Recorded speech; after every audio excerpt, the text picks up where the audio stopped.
we will now move on to the next item on the agenda, which is a presentation.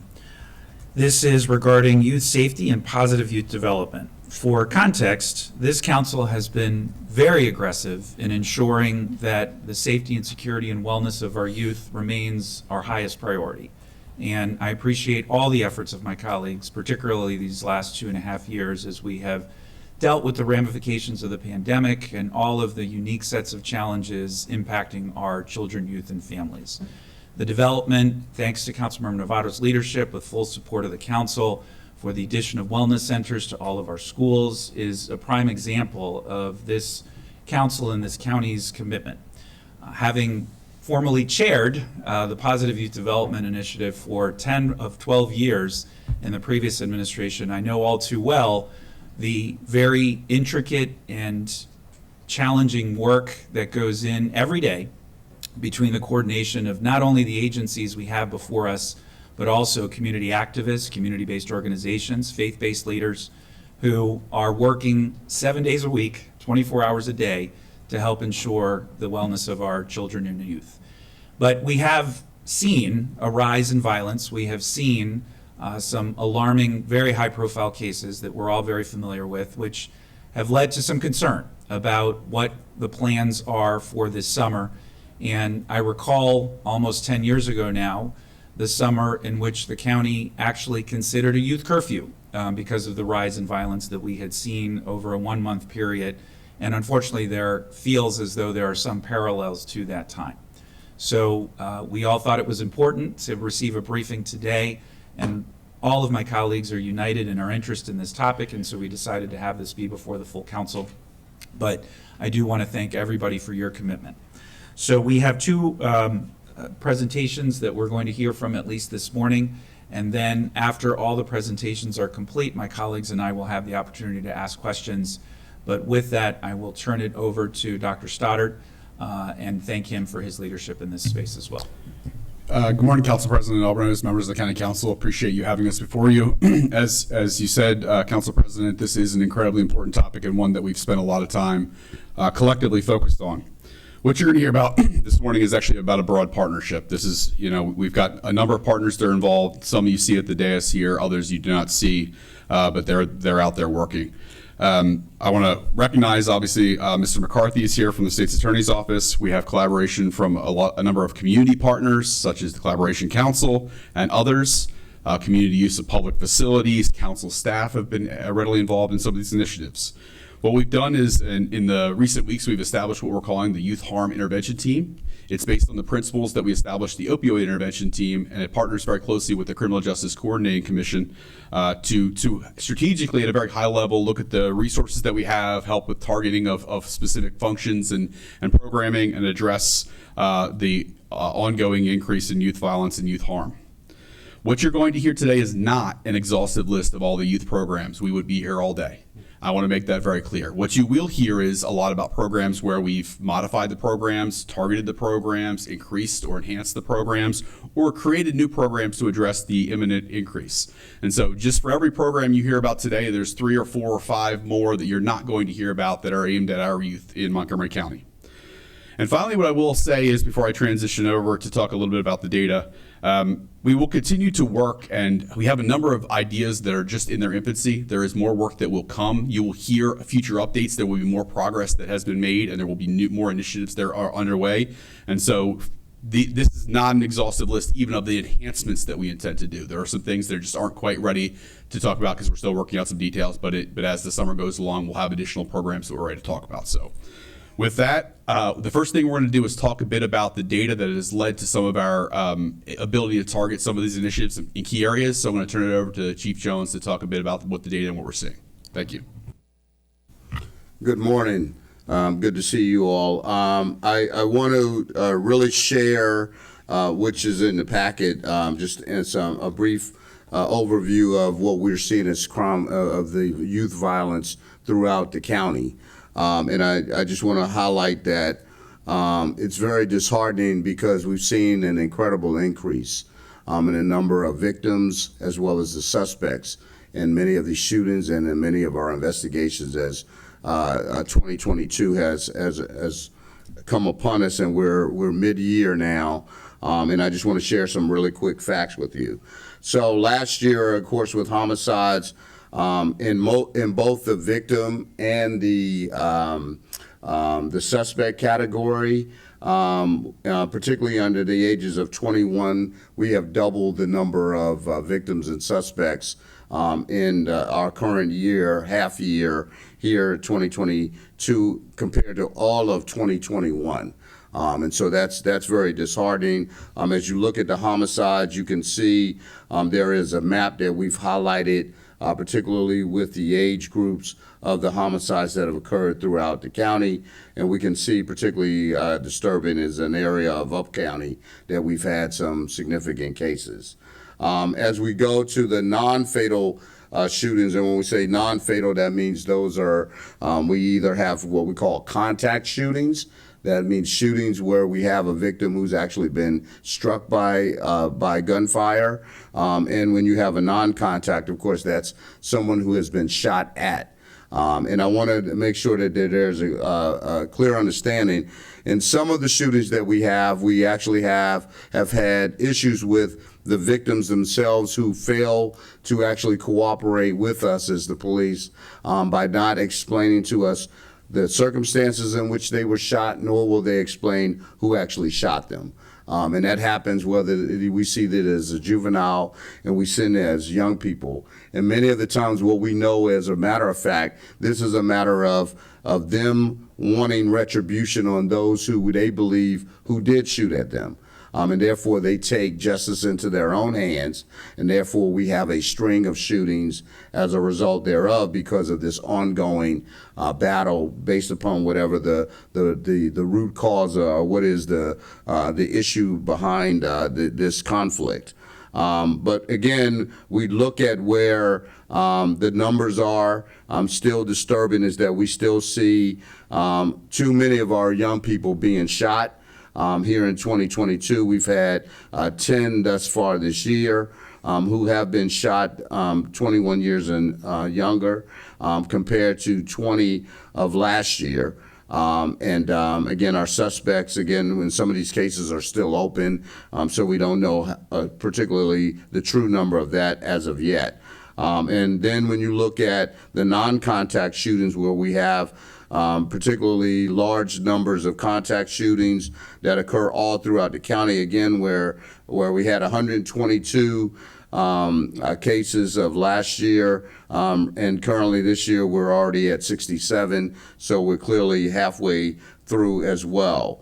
And again, when you look at the map, I just want to make sure it's clear. We look at, and this is the areas that we, the police, have been targeting because we know these shootings are occurring in particular communities that we provide specific focus on and different strategies in order to address this with our commanders as well as our other specialized units in order to address that. And you can look at starting with Up County. You look at the Germantown communities as an example. We look at Crystal Rock Drive. That would be one of the top issues that we've had in the county. We look at Gaithersburg, Montgomery Village. We look at some areas in Aspen Hill. And we also look at Silver Spring. Not that we've had as many shootings are, in fact, in Silver Spring, and I'm cautious about ever saying things like this, but to this year we've had 0 homicides in the 3rd district, and that's a phenomenal number compared to, because it usually leads the stats traditionally over the past year. So I just want to highlight that. But again, we look at a lot of the incidents that occur. The majority of them are occurring in our residential communities, unfortunately, that we need to focus upon. And I'll turn this over to Dr. Kroll. Good morning, Raymond Kroll, Director, Department of Health and Human Services. For the record, good to see you, President Alvarez, and members of the council. Glad to see you're all doing well, and hope Councilmember Katz, you're on the mend. Before I turn this over to Ms. Treadvance, I just wanted to note and underscore some things that Dr. Stoddard has mentioned here, is that the partnership and collaboration has always been strong in the county around issues of violence. Positive youth development has been in operation for many decades, but that under the current circumstances, we are seeing a need to step up and tighten up the game and to double down in some places to make sure that we are stronger. Okay, is that a little better? Just a little closer. Okay, sorry, thank you. Just to make sure that we are now looking at the numbers that Chief Jones just talked about. And so our goal now is to make sure that we are going to places and targeting places where those numbers are highest and where the risk seems greatest, but also we have two goals. One is short-term and one is long-term. The short-term one is to try to make sure we are doing things to promote peace and suppress the violence that we're experiencing now as we move into summer. But the longer term, and you'll hear Ms. Treadvance talk about this, is the intent to strategize about how we minimize the risk to younger children who are being pulled into this level of violence by older adults and older young adults and adults.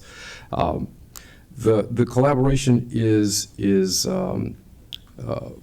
has incredible numbers of partners. By example of that, I think one of the things that's happening later this week is an Oak County meeting that will have over 70 partners sitting in the room to talk about what they're doing, where they're doing it, how they're doing it, what they're seeing in the community, and how we collectively coordinate our response. That's a level of coordination that is necessary at this point. It's not one that we have done in past years, but it is one that I think going forward we will do. We are supported by the funding and support that we've gotten from council over this past year for this budget to try to expand and grow things, grow our capacity to reach into the community, both in terms of mental health and in terms of outreach, our outreach network and team. We're also looking at expanding high school wellness center, working on expanding high school wellness centers and working with MCPS to get that accomplished in time for the fall, and planning how we do other things like expand our capacity for the community to provide mental health services for us to provide mental health services in the community, and for the community hopefully to help itself in some respects. So, because this is not just a government operation, it is all hands on deck, including members of the community. So I think with that, I will stop in the interest of time and turn it over to Ms. Treadvance to talk you through how we're thinking about this, how it's framed out, and where we see where we see ourselves going in the next months, in the coming months and years. Thank you. Good morning, everyone, and thank you so much, Dr. Kroll. Given what you all have heard, we have primarily two goals around this effort. The first one is what Dr. Kroll referenced, which is violence suppression and prevention over the summer of 2022. And our intention is to do this by saturating the communities with the highest spikes of violence with as much services and information and resources that we have to address some of the root causes that are leading to sort of these violent outcomes that happen at the interpersonal level and also at the individual level with self-harm and self-injury. The second goal is to really build the capacity of adolescents, parents, the school community, and any stakeholders that interact with adolescents to build their capacity to better understand this issue, equip them with all of the resources that they need so that we can intervene early on. So these are our two main goals over the short term. The folks that we want to reach when it comes to the adolescent population, we're aiming to engage adolescents as young as 10 years old, all the way up to 25 years old and up, because this is the range of the group that the data has demonstrated. And we want targeted programming, engagement, and interventions for the youth that don't engage in traditional programming. So these aren't the frequent youth that we see showing up to our programming and our services. We want to be able to target and reach the youth that don't necessarily walk through our doors, those youth that are difficult to engage. That's our target population. We also want to engage parents, educators, and any community stakeholders that interface with this population as well. Again, we, in terms of where we deploy resources, as Earl stated, it's a huge need that cuts across the whole county. However, we have a limited amount of resources and we need to be strategic with that.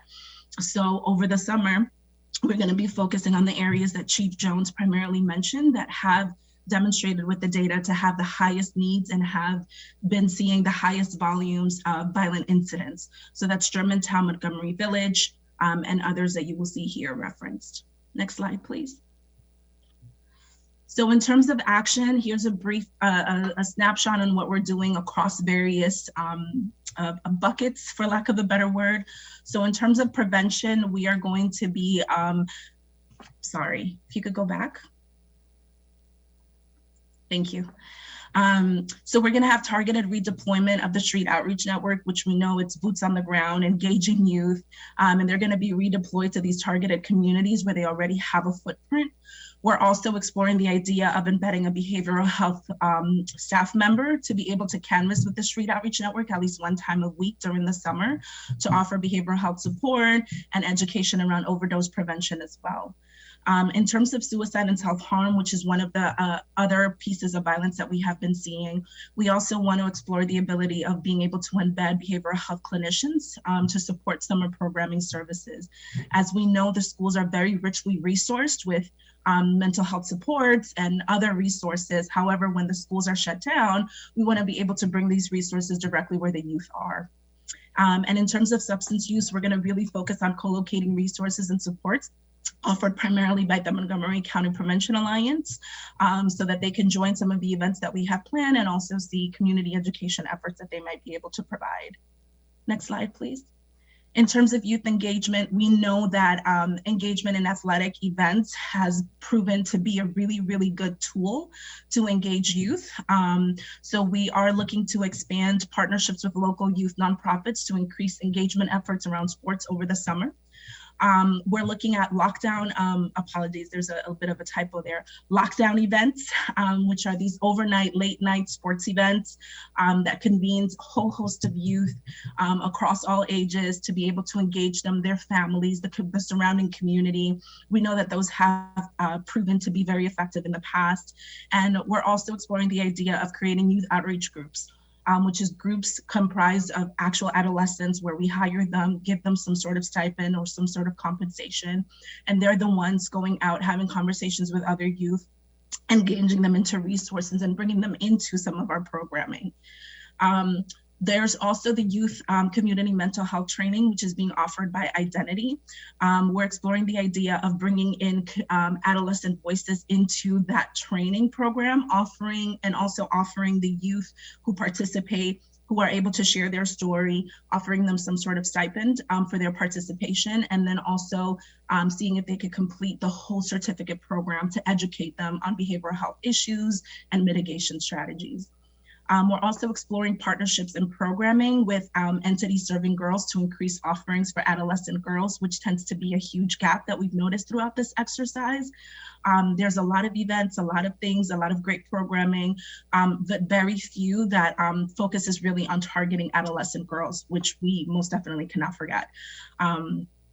And in addition to that, going to the second bucket, in terms of response, we're going to continue to host the community cooldown meetings hosted by my great colleague, Luis Cardona and his team, which are quick and impromptu multi-stakeholder meetings following a violent incident where everybody comes together, shares data, shares information, addresses the issue and lessons learned so that we can move forward in the future and implement new strategies as we go along. There's also talks about putting together, Luis is coordinating the 90-day moratorium so that we can have a summer of peace. Mediation is also going to be something that is offered through the Street Outreach Network and other community-based partners whenever an incident does occur. Next slide, please. And then in terms of, we know that we need a significant amount of community events. We're going to continue to host the Peace Walk across all of our communities and the Summer of Peace. And we're also going to implement a series of community engagement efforts. And that's the resource mapping by geography, so that as we go ahead and canvas and engage the community, we're able to put these resources on their hands so they can have at least a paper, a document, something where they know what's available to them. And that's to parents, that's to anybody we engage with, not just the adolescents as well. We're also going to continue to host the community safety roundtables to leverage that forum for ongoing planning and strategizing so that we could hear feedback directly from the community on how these efforts are going, what they would like to see differently, what is missing from our approach, because obviously having that touch to the community is beyond important and we don't want to lose that. And then of course, ongoing engagement with our nonprofit organizations, nonprofit organizations and partners to continue to implement and plan interventions, because we do this as a collective. And then the last bucket is capacity building. We could take the opportunity over the summer to really focus on engaging and building the capacity of stakeholders to be able to work with adolescents. So Collaboration Council has been amazing. They're looking to expand the Advancing Youth Development trainings for free, which is trainings for youth development practitioners and other partner agencies that focuses on the premises, principles, and practices of positive youth development, which we know is a huge component. As it was referenced earlier in the council session, it's been going on for years. But the practice is something that everybody, even the choir, needs practice, right? So there are principles to positive youth development that we could teach parents, we could continue to teach stakeholders, and just refreshers on what positive youth engagement looks like and how we could continue to build skill sets in our adolescents as we engage them, so that they could continue to progress and thrive.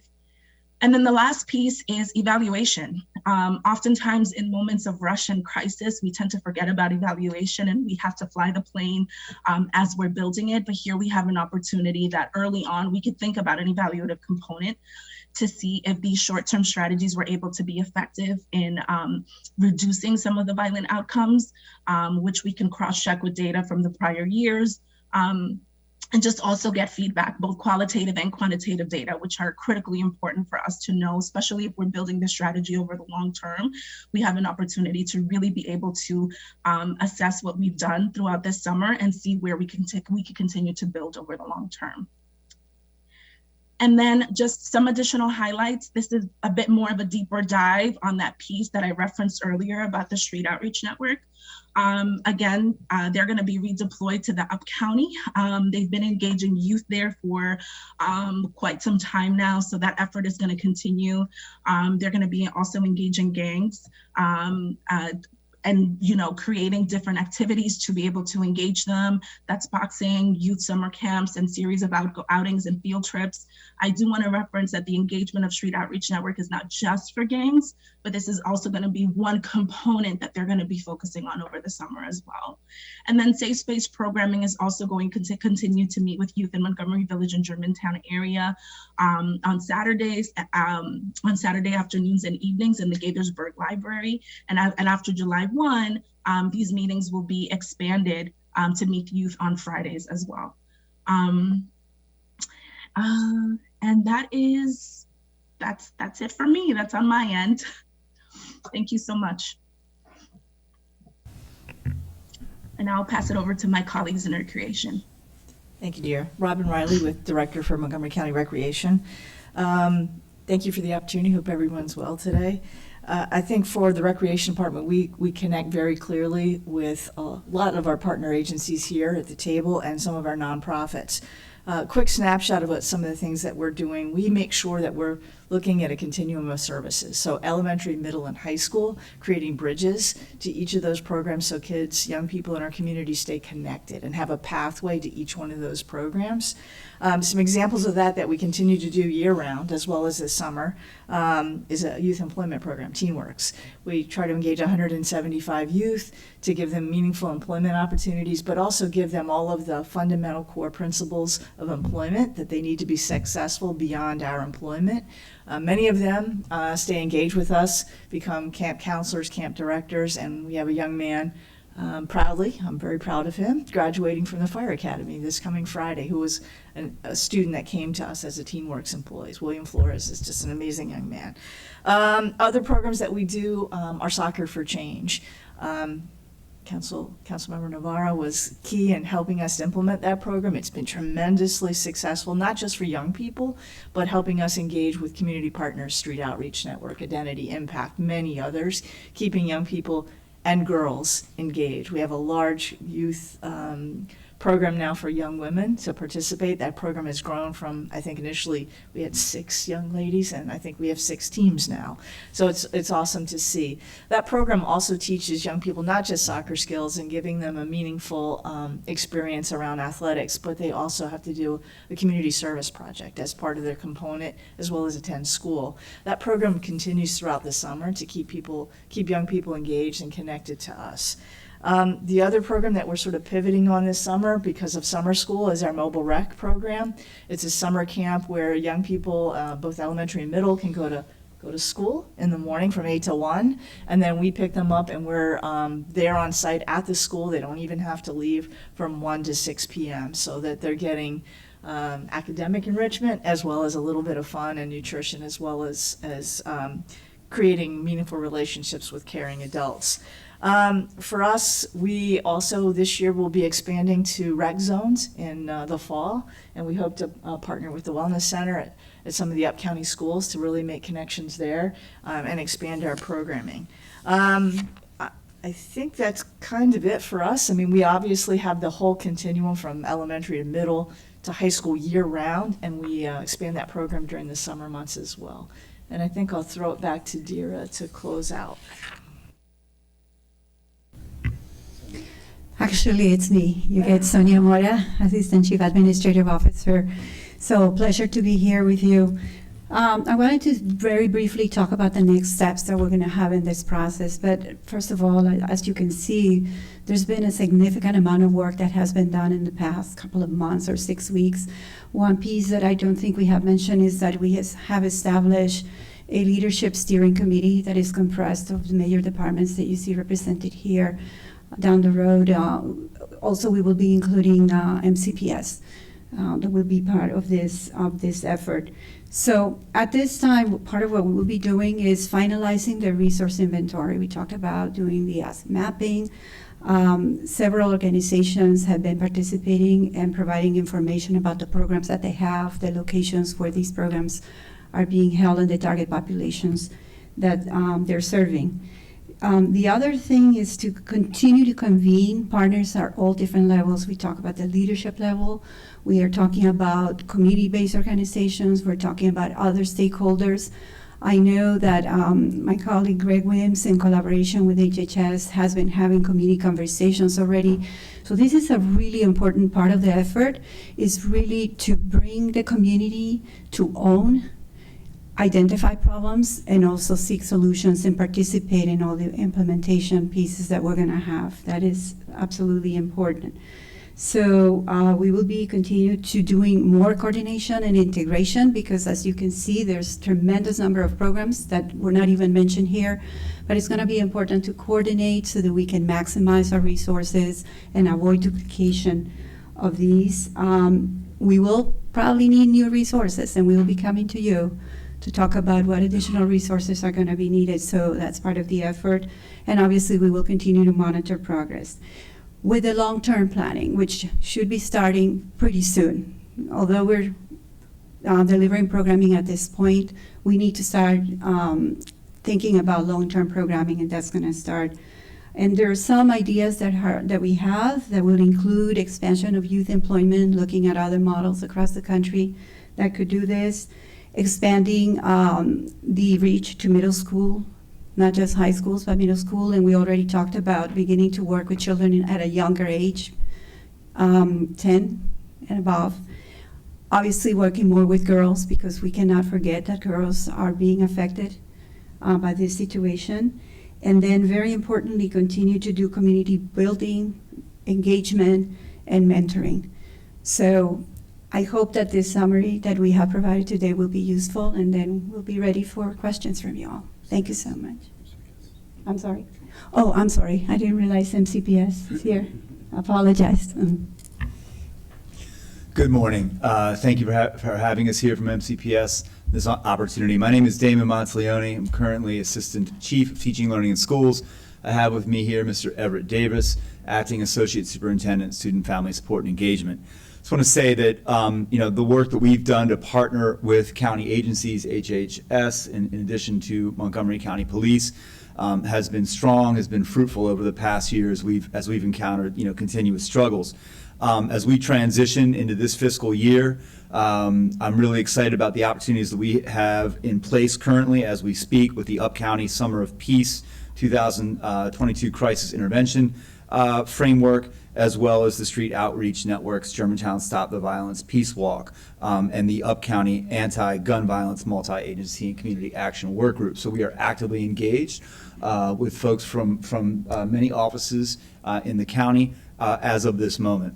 I'm going to briefly share many of the programs and services and supports that we both partner with outside agencies, nonprofits, different city agencies, as well as share some of the things that we do in MCPS over the summer to engage our youth academically and in terms of extracurriculars.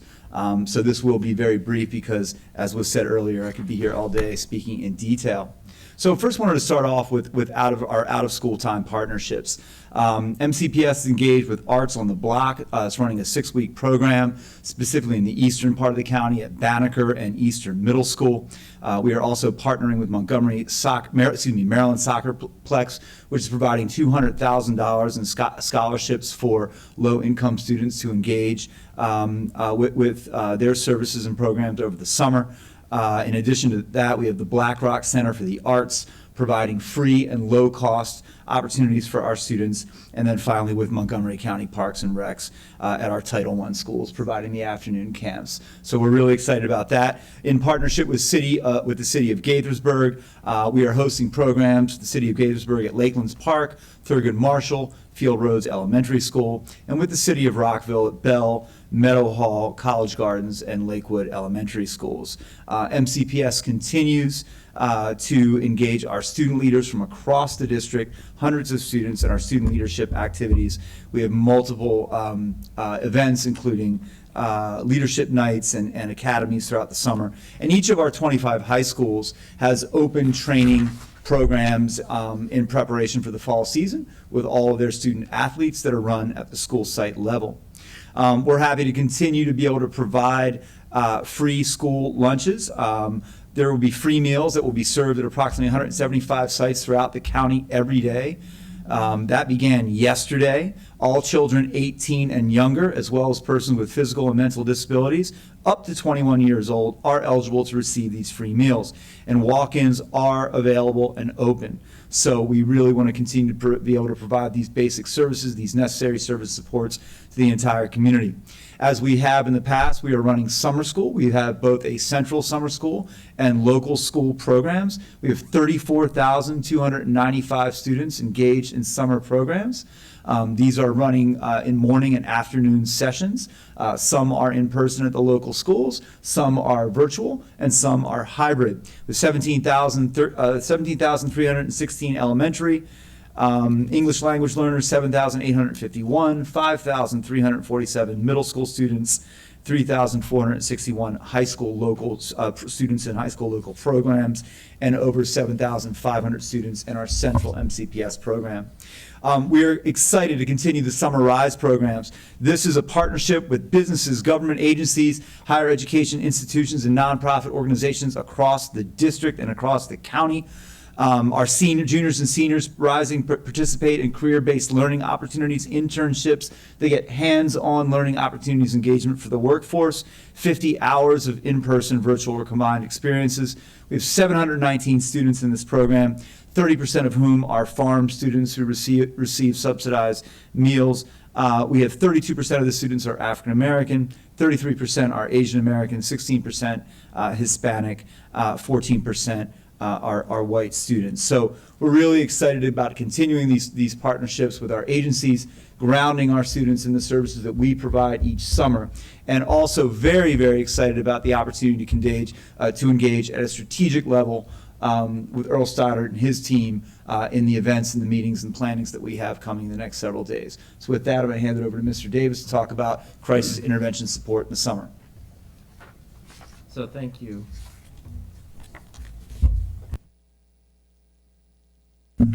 Thank you to Mr. Monteleone. Good morning, everyone. Thank you to President Albornoz and to the rest of the council for allowing us to represent MCPS this morning. I just wanted to share as we frame a little bit. Number one, really want to look at, and I know you have received this information in your packet, but to frame this conversation around our Be Well 365 framework, which really speaks to the physical, social, and psychological well-being of all of our students, all of our staff, and all of our schools. And it's just important when we talk about Be Well 365, it's not 360, it's 365, meaning every day of the year. And so we're talking about the wellness throughout the summer, and being proactive and not reactive to that. An example this weekend, just to highlight, you might be aware that we vaccinated over 1,000 of our students, of our upcoming students, I should say, 6 months to 5 years. Very excited about that, thanks to Ms. Izzard, a member of our team, as well as to DHHS partners for making that happen. But just an example, again, of being proactive in this work, because we know that the needs of our students and staff, particularly when we talk about well-being, safety, and security, do not take a vacation even in the summer. So with that said, you can take a look here to further frame on the slide that you see in front of you. Those of you who work closely with students in schools understand that supporting students' needs requires a wide range of resources that are clear, visible, and accessible, and that address the varied needs of all students. It is imperative that these resources meet our students and families where they are, and that they are operationalized and brought to scale even during the summer in all of our schools. So as you can see in the slide here, we provide a tiered continuum of mental and emotional supports to our students and staff. This multi-tiered system of support, or MTSS as we refer to it as, is grounded in the understanding that these services that all students benefit from, that there are services that all students benefit from, as you can see on the bottom of the pyramid. But we know, in fact, that there is no panacea or a silver bullet.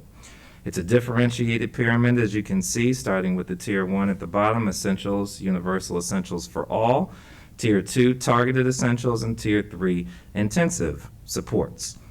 Providing social, emotional, and mental health support in all schools requires multiple types of interventions at all of these 3 tiers.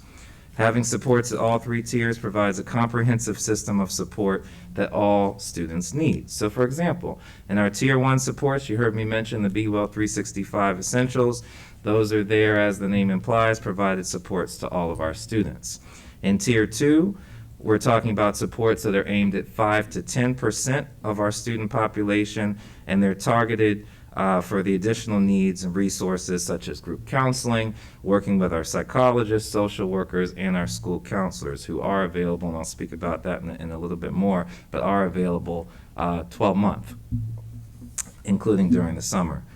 Students needing intensive support at Tier 3 may be referred to our community partners, some of which you see here represented at the table, such as our linkages to learning, working with our DHHS partners, wraparound services, and other community agencies. These students may receive, as it's mentioned in the slide, a functional behavioral assessment, as we refer to it as a FBA, or behavioral intervention plan, also known as a BIP, and we're talking about 1 to 5% of our student population that will receive these intensive supports. Again, students that require targeted or intensive supports receive these supports as needed. And so again, I would refer you, just in the interest of time, to the packet to further the understanding of these supports that are available. There's an attachment towards the end of the packet which lists the school services by school. We are currently updating those. As you know, we continue to receive additional support, so we want to make sure that that is the most updated. But that is there for your reference, and it's also posted on our website as well. So to get into a little bit more specifics as I conclude, just to highlight several of the examples that were there in the packet, and again, this is not an exhaustive list. As Dr. Stoddard mentioned, we simply do not have time to do that, but I did want to highlight several that were listed there. One is the crisis support that Mr. Monteleone mentioned. We continue to have crisis support. As I said, the needs of our students and families do not take a vacation. And so we continue to have crisis support both at the school level as well as at the central office level. Dr. Potter, who is our crisis, he's a school psychologist, 12-month school psychologist, continues to manage that process for us at the central office level. Also, I mentioned our counselors. Although they are not 12-month, they do work 20 days in the summer, and so they continue to establish a rotation where there is coverage throughout the summer, particularly in our secondary schools, where we know some of our most elevated needs are. So that's important to know, that for our families, that they can continue to reach out to the counselors throughout the summer. As well as our social workers, I know you all have been extremely supportive and heard much about our social workers. We continue to build out that program with our 33 social workers, which we're so excited. We're going to have our kickoff this upcoming week with our social worker supervisor providing continued professional development, our 26 social workers that are school-based, as well as an additional 6 that are providing services and supports for our middle and also elementary schools, providing additional supports at the central level. So just excited that that continues to move forward and looking at referrals, suspension data, additional supports when I talked about that pyramid that can continue to support our students, as well as assessments that they'll continue working with the families that they began to work with during the school year. The last couple pieces I would address to just elevate for your information, our school psychologists. We do have a combination of 10 and also 12-month psychologists, but we're excited that we were given the allocation to have 30 additional 12-month psychologists so that we can continue, again, that theme that you've heard me say over and over again, that the well-being, safety, and security needs do not take a vacation. So we recognize that even though our 10-month psychologists are not technically on the clock, that those needs continue to move forward. And so we will have the 12-month psychologists to provide supports. And the last two pieces I would just elevate for your information. We have our student well-being teams, which I believe you've heard about previously. They exist in every single one of our schools. It's a combination of they started actually during the COVID pandemic and have continued because we've seen the value of those student well-being teams, particularly around attendance and engagement. They are comprised of a combination of 10 and 12-month employees, mostly 12-month, and so the work continues there with the staff from Student Family Support and Engagement, as well as with the administrative team providing continued supports. And then the last piece I would share around our parent community coordinators and also our ESOL transition counselors, or PCCs and ETCs. Thank you to the council for the appropriation to continue to provide supports. 12-month supports. Again, I want to emphasize that, particularly around our families. I know I've spoken about mostly our students, which again are our primary focus, but we recognize their needs for the families that continue throughout the summer as well. And so thank you again for that appropriation for us to be able to expand the services and supports that we provide throughout the district with that additional allocation. And so with that, I will turn it back over to President Albornoz. Thank you all very much. So we got a lot of colleagues that want to speak. Colleagues, we're going to go until 11:30 because we do have a lunch session today with representatives from MACO. I just have 2 quick questions, and then I'll go to the queue, which I will list in just a minute.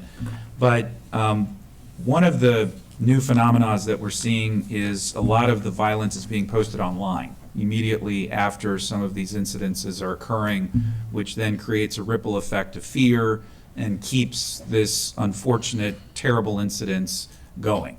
How are we handling those cases? How are we, I know that Luis Cardona, who has been all over this and working very diligently to help address these issues, but one of the things I've heard him comment on is the volume of these particular posts. And some of this is intended to create more fear and just further unrest even more. So could we talk a little bit about the strategy around how to handle those social media posts and what we're doing about them? Well, from a police perspective, I would just state that we monitor social media in the public realm, and we are paying attention to whenever we have these types of violence and the ongoing threats. We try to be very proactive in the sense of if we are able to intervene from an investigative standpoint of creating an investigation that leads to further arrest, that we can intervene in a quick manner.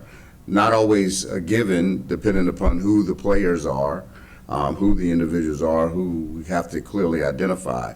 I know, having talked to Mr. Cardona, we have noticed that there are individuals that are not even on their radar as potential, whether they are, some of them are not gang members, they are just simply individuals in our community who have decided that this is the way they communicate with others via the social media world, and there's a lot of threats going back and forth, and so it makes it a little bit more difficult to be able to identify those individuals that we've not come into contact with from that perspective. But we're working in partnership when we know that there's, for example, maybe a gang nexus there, that we might have the ability to take our gang unit that works hand in hand with Street Outreach Network, and they will sometimes create intervention strategies in order to be able to talk to the young people in order to be able to divert.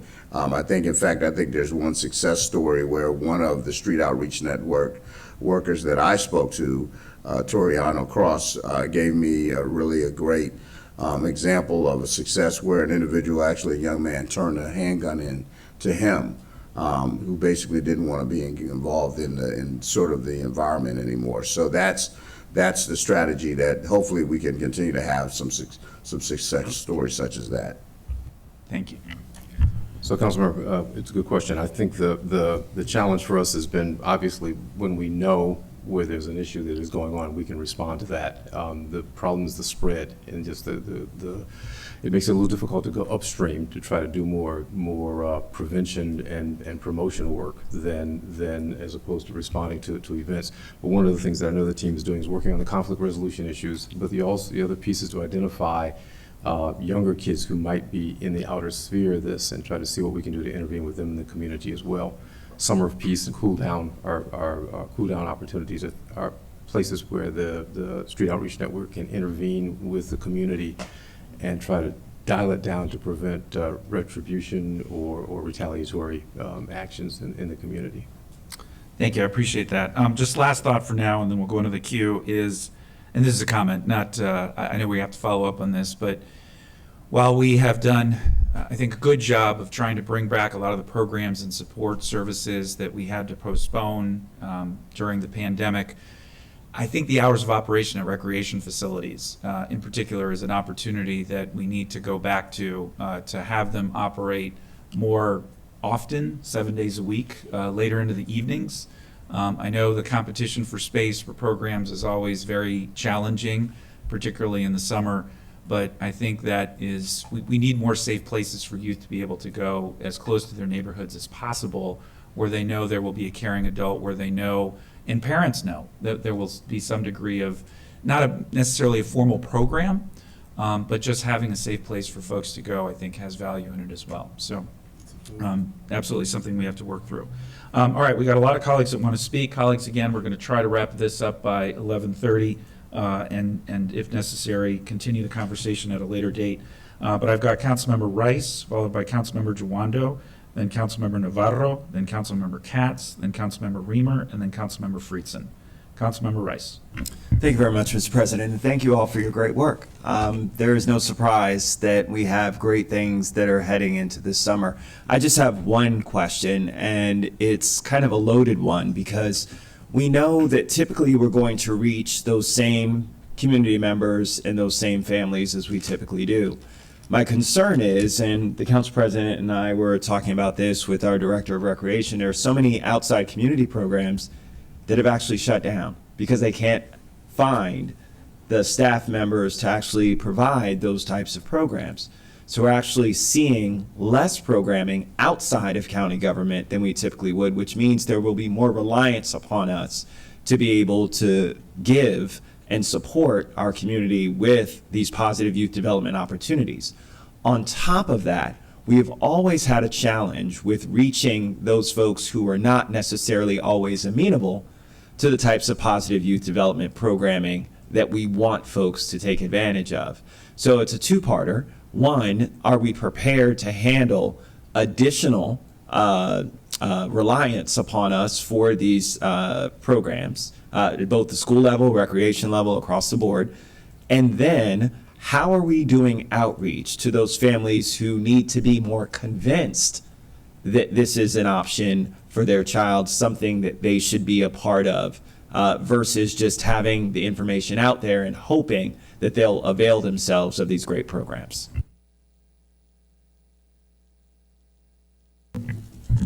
I'll give it a shot. I think it's a great question. I mean, staffing is clearly an issue for all of us at this table. I think that's why it's key and critical that we collaborate with each other and really utilize all the resources that are available in county government, but also with our amazing community partners. I mean, Joe Hooks, Identity Impact, they do amazing work. And the more that we collaborate and connect, I think we can help deliver services.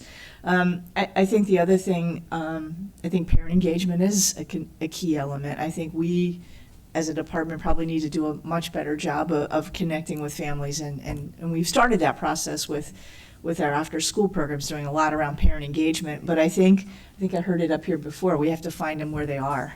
And I think working with other partners, I heard Mr. Wims, who may or may not be here today, talk a lot about working with HOC and other community-based housing providers to really make those connections, faith-based groups.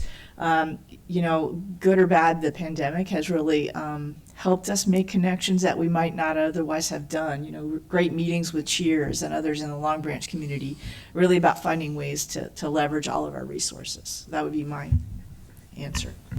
I'm happy to chime in from MCPS's perspective. We always stand by as a channel or a conduit to connect the services of the county with our families. And connecting our families and our students with positive youth engagement programs, summer activities, summer programs, or even programs, after school programs, once school begins, can certainly be increasingly prioritized through our counselors, through our parent community coordinators, through our PPWs, through our ESOL transition counselors. We have people, boots on the ground, that connect directly with families. And ultimately, at the end of the day, as somebody who sat as a high school principal for 7 years in the district, the way to get families and students to buy in is with the personal connection. And so we do have the infrastructure to communicate this, and it is clearly an increasing priority. And so I certainly, like I said, stand by to be able to set future meetings or engagement opportunities to see what is available and then what resources and channels we have to bring those to our families. Mm-hmm. So, Councilmember Rice, I think it's a great question, and I think it is spot on, given all the things that are going on in the county. All of our providers, all of our community, even the folks that have not closed down are stretched thin, but willing to show up and try to do more. And that's been one of the immediate positive things we've seen. We see it up county. I referenced that earlier in terms of the numbers of folks who are coming together for once to share what they have, when it's available, so that we know that and can convey that as a group to the community members and to the kids that we encounter, to the children that we encounter in the community. The staffing issues, I won't belabor. You know what the mental health staffing issues look like, and that's true across the entire country probably. But one of the things we're looking at now is how do we engage non-degree professionals, non-degree persons, community members, peer specialists, community health workers, to try to train folks who live and work in the communities to engage with the community, because they're the voices and they will be the trusted voices in the community, we think, going forward. We're obviously recruiting for Street Outreach Network and other programs as well, but that's going to take some time. I think that long term, our solution for a lot of this work is going to be how do we change the staffing structures in our programs to bring more people from the community in. As far as engaging youth, I would say that there is no magic solution to what works for engaging youth. It is a personal, one youth, one family at a time. My experience across several decades has been, if you give community, you give youth, you give families something that they need, then they'll listen and give you a chance to talk to them about something else that they need. So whether it's food, whether it's help with rental assistance or shelter, or those kinds of supports, or a rec program, creating those programs and giving them a chance to be there opens up an opportunity for us to engage them in a deeper way. One more comment, since everyone's going to chime in. So last week we had a conversation with the municipal leaders about this topic, and a suggestion that came out of that meeting is there is capacity within some of the private sector camps to take on additional. And so what we're going to look at is potential for a stipend program, assuming that we can identify, part of the resource inventory is to look at some of those private sector opportunities. And if they're culturally competent and we think they're good programs, we may offer stipends and other ways to get, leverage. Because as we talk about resources, it's not dollars and cents most times. It's actually personnel, trauma-informed or trained personnel that are often the challenge. And so where the private camps and other opportunities offer additional capacity, we'll be looking at that as well. So I just want to say thank you, and did just want to highlight that what MCPS said in terms of their outreach and using PPWs and PCCs and all that are fantastic ways. One of the other things that we also need to do is work with our HOAs.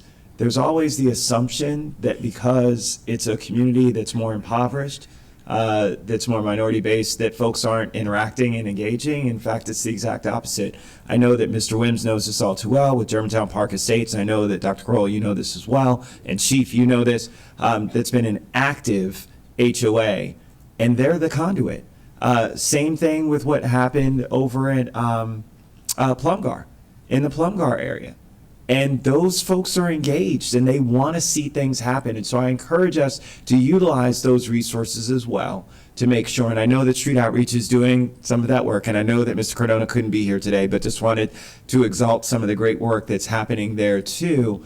Because I think that cohesively, all of those things, as you started off with, and us working together and communicating and saying, okay, this is the plan for how we're going to do that outreach, is going to help us to get to some of those harder to reach folks that we know need these services the most. Everyone needs it, but there are some who need it the most, and those are the ones, Chief, that you talked about, that unfortunately sometimes we end up locking up when it could be that we could be providing them programming instead and keeping them from going on that pathway. So I really appreciate everything that you've said. Thank you, Mr. President.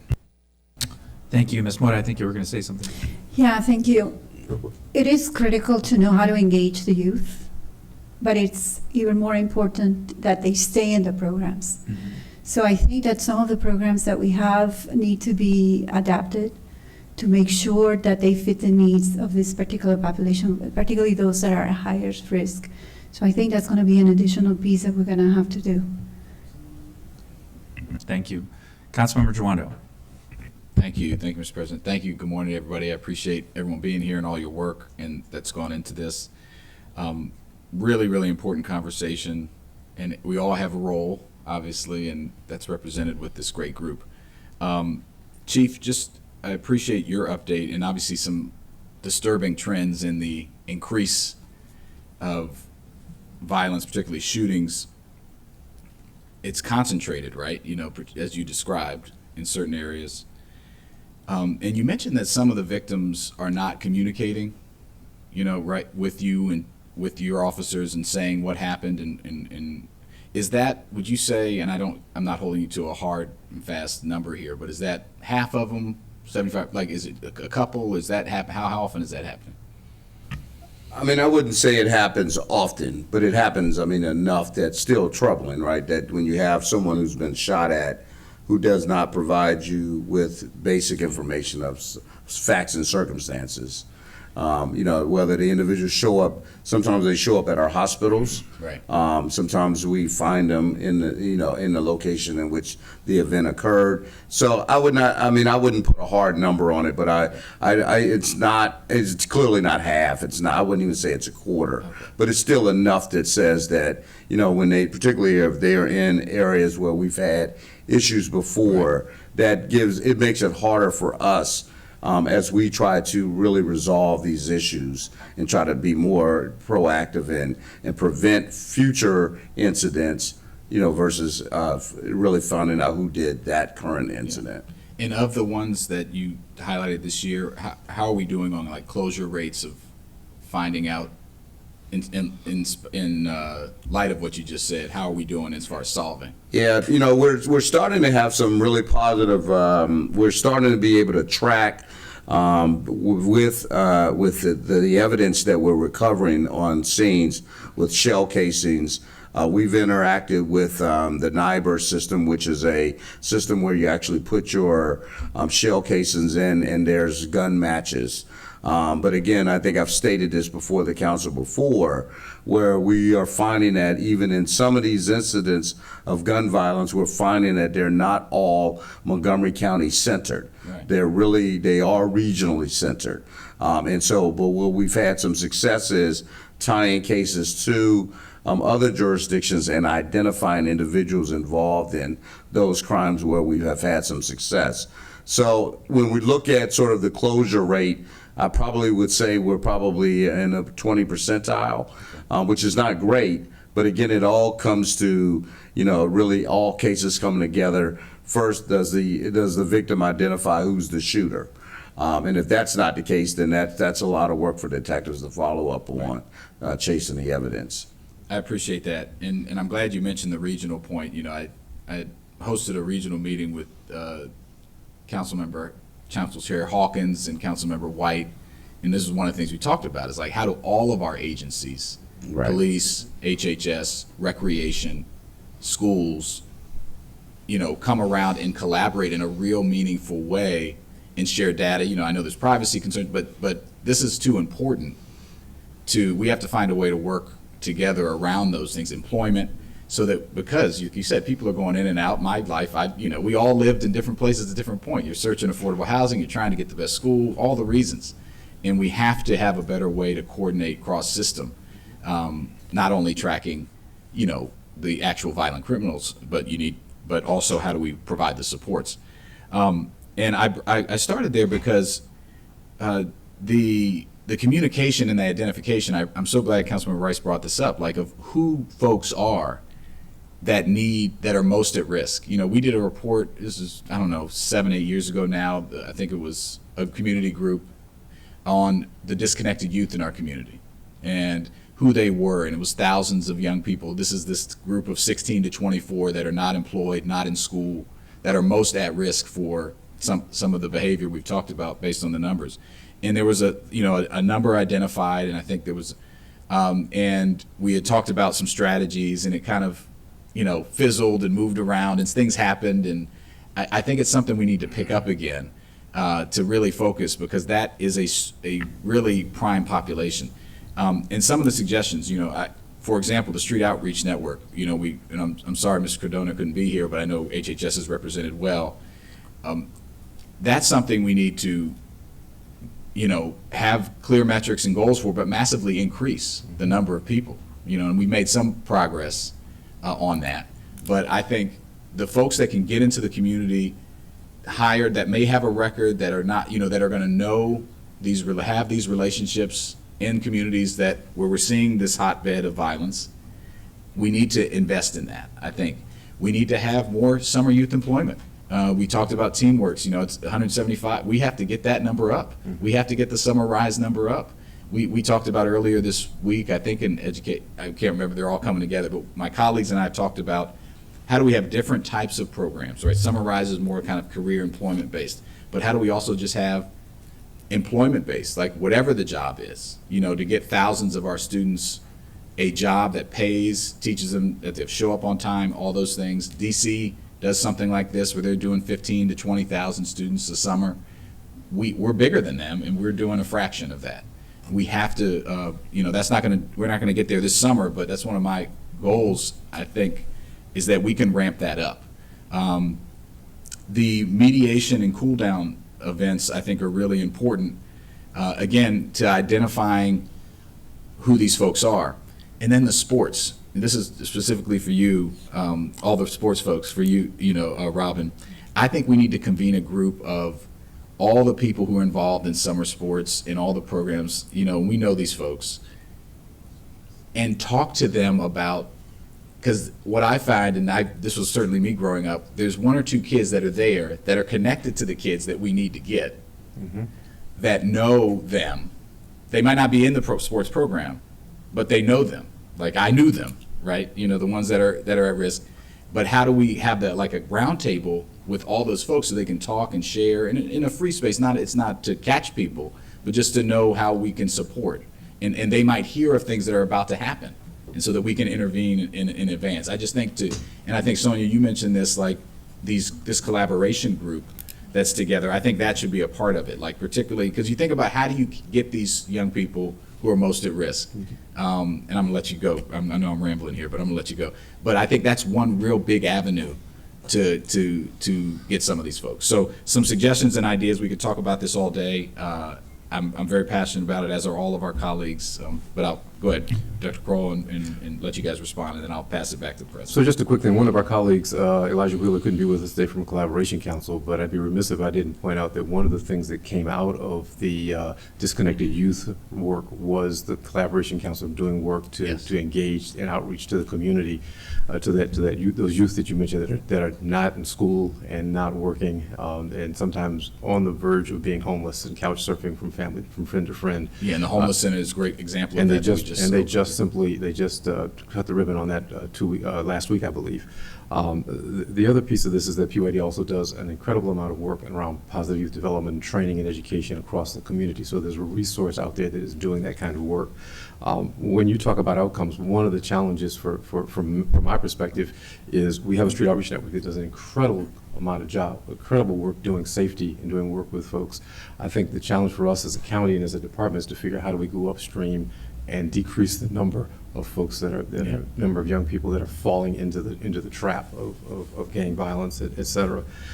And for that, I think Ms. Treadvance talks about root cause analysis a lot in her conversations, and I deeply appreciate that because I think we do have to look at what are the social consequences, what are the economic issues, what are the availability of weapons that are capable of killing people and maiming people. And as some of the root cause work that we have to do in the long run to understand and address that work, whether those issues, whether it is workforce, whether it is educational opportunities, or whether it is sports and recreational opportunities that need to rise. And then one thought, just a passing thought that I was reminded of when Dr. Stoddard talked about the municipalities was someone talked about a gaming competition.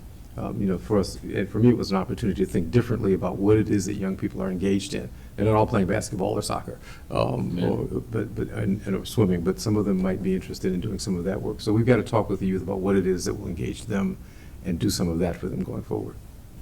Just one additional comment. So we actually last week requested the Council of Governments take a look at convening a regional violence-focused summit, essentially, to try and discuss common practice, because we've seen several presentations, I'm sure we've seen across the board here, of some things that are being done innovatively in the region.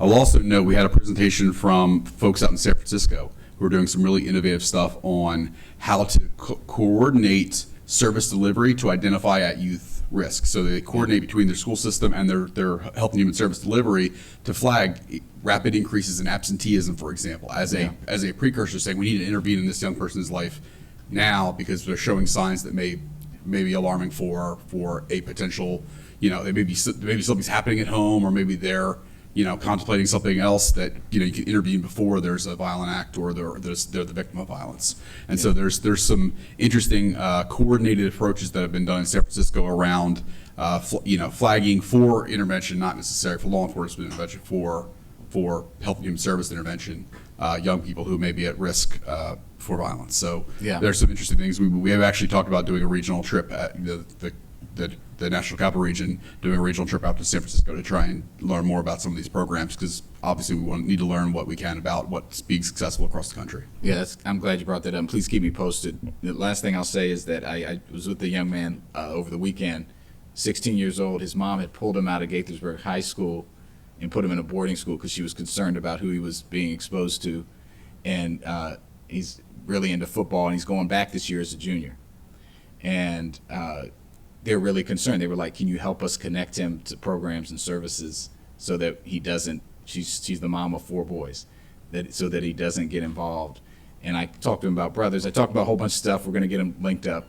But I think this parent engagement piece, so parents know what's available and that they can connect, to your point, of like this whole holistic early intervention set of supports is so important. And we just have to do more. And so I know you all live and breathe it, and you're doing it every day, and I appreciate it, and we're here to support you. Thank you, Mr. President. Thank you. I've got Councilmember Navarro, followed by Councilmember Katz, then Councilmember Reamer, and then Councilmember Friedson. Councilmember Navarro. Thank you. Thank you so much to everyone here for all your work and all the collaboration that has taken place up until now. And so I guess I just have a few questions so that I can understand a little bit more of context, which I'm sure our residents also would like to understand. Chief, do you feel that we are definitely going through what you might consider to be a crisis of sort? Is this something that is of such concern that requires an additional approach, an augmented approach to what we usually do, right, on the summers? Do you believe that that's where we are? So I would say yes. And so for me, what I said a couple of months ago, and I think at a press conference, I said, this is a call to action when I know that I've got, and we've had younger people be involved in crimes of violence and having their hands on weapons, right? And we talk about guns. Primarily where, this is not our norm. And so when it's not our norm, it says to me that we need to do something different, because we need to identify these younger people that are and I'm seeing disturbing things on the internet. That really is disturbing when you see, young people who are posting on YouTube and Snapchat and Instagram, and they're showing these weapons, and they're showing, drugs and other things at an early age. And it says that how can we figure out a way of intervention? But I also have said, and I've stated this with Dr. McKnight, as we've talked about, some of the other strategies that we can maybe assist with when you're having social media beefs, right, or conflict, and you're going back and forth and threatening each other, and then the way you resolve it is you show up at a park and you pull out a gun to resolve it. So to me, yes, that says to me we have a problem. And so we have to figure out these new ways, and I think of augmenting it differently. How do we figure out these ways of intervention at an early pace? And whether we're doing it in the school setting, we're doing it in these camps, we're doing it at 3-on-3 basketball, for example, where not only we're having them play basketball, but we're having conversations with the kids. We're bringing in speakers and having them interact with individuals who know a little bit about sort of what conflict is all about.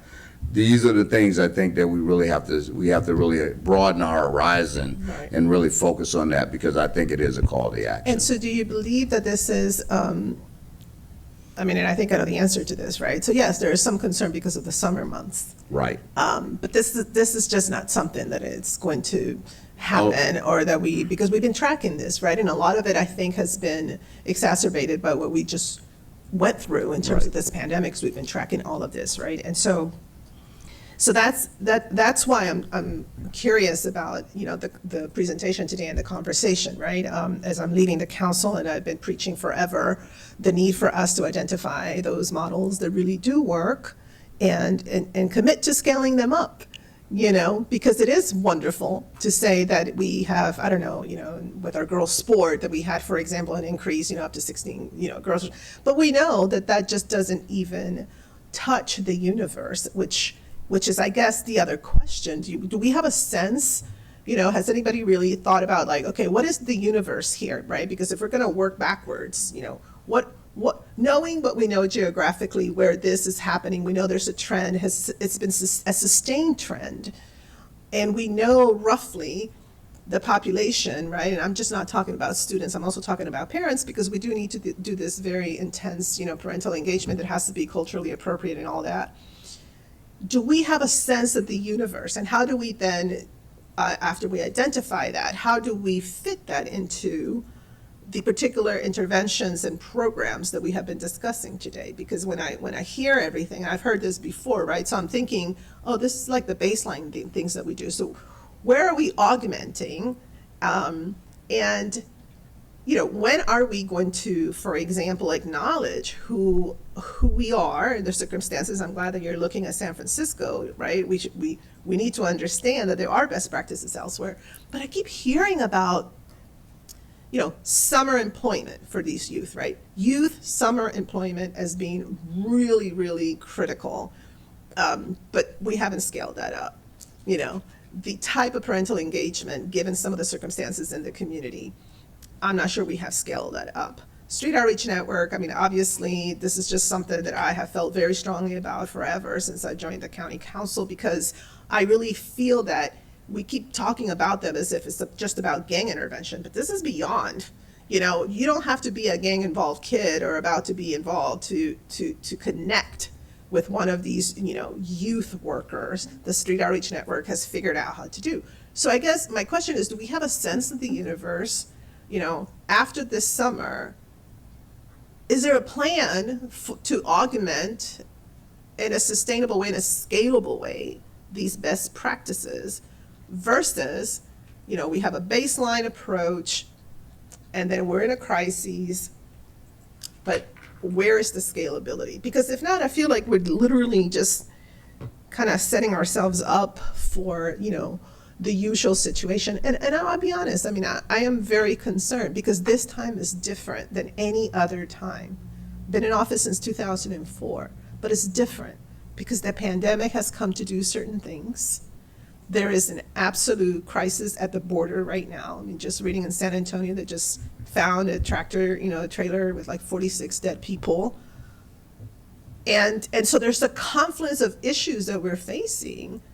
And I'm just not really sure, do we have, are we talking about that? So the scalability piece, has there been that conversation about the universe part of it, and how can we come together to put forth some things that might be, real tangible, right? Like the Early Care and Education Initiative, I wanted to make sure that we had some metrics, because it had to be a long-term thing so that we could institutionalize that. Is that conversation, happening? Because all of you are doing amazing work. I just worry that the scale of this piece is going to be beyond the summer, and we just need to at least look at the scenarios and then come together and say, well, maybe we're going to have to push the envelope in this direction and in that direction and in that direction. I'll start, and I know Ms. Tresvance will have comments on this. I see her hand up already, because she talked a lot about this in the groups we've convened.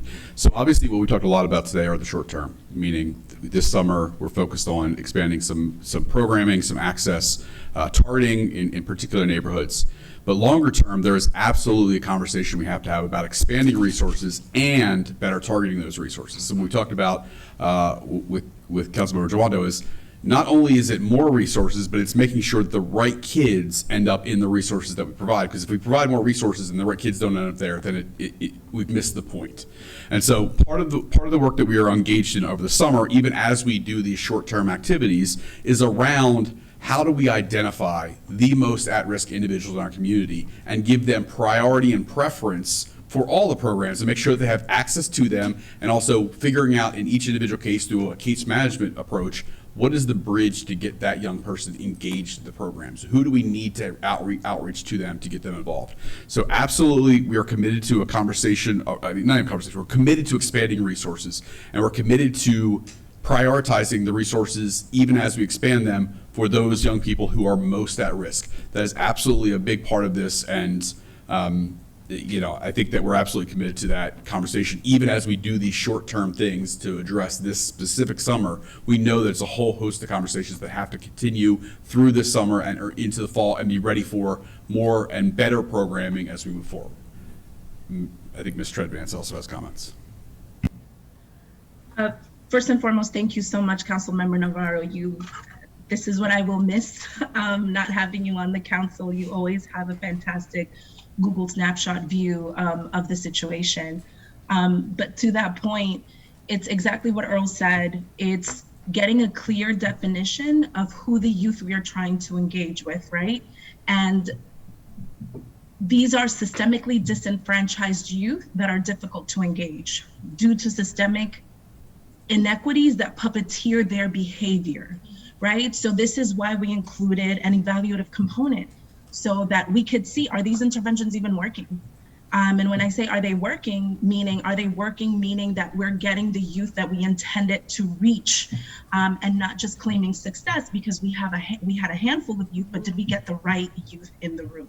Did we get the right youth engaged? So I think defining the population we're trying to reach is very important, and then really, really focusing on building up our evaluative component to see if our programs are effective. And Sonia said a fantastic point earlier on. It's not just that, but it's also taking a step back and looking at our menu of services and ensuring that we are curating culturally acceptable programming that the youth want to walk into. So offering soccer, offering baseball, offering sports and programming that are part of the diverse cultures that make up and that these youth can identify with. So those are just the two things I wanted to say. I think the evaluation, I think it's very important for us to have that so that we could start building up a baseline and a foundation on how we evaluate our interventions and clearly defining the population we want to reach so that we're able to assess whether we were able to engage them in an effective way. Thank you. I know we are short on time, but I will close by saying this. This conversation is about fiscal responsibility. Because it is about utilizing our resources strategically and knowing that they're having the impact that we desire. It's about equity, because if we don't figure out how to put forth the best interventions, we're not living up to that law. And also, I think it is about building on what has taken place before. We should not have to reinvent the wheel, to be honest. The Kennedy Cluster Project was envisioned to do just this, but it was never implemented at Fidelity, ever. And so we've done some of this work already. We've built the infrastructure for collaboration, for identifying those young people, et cetera.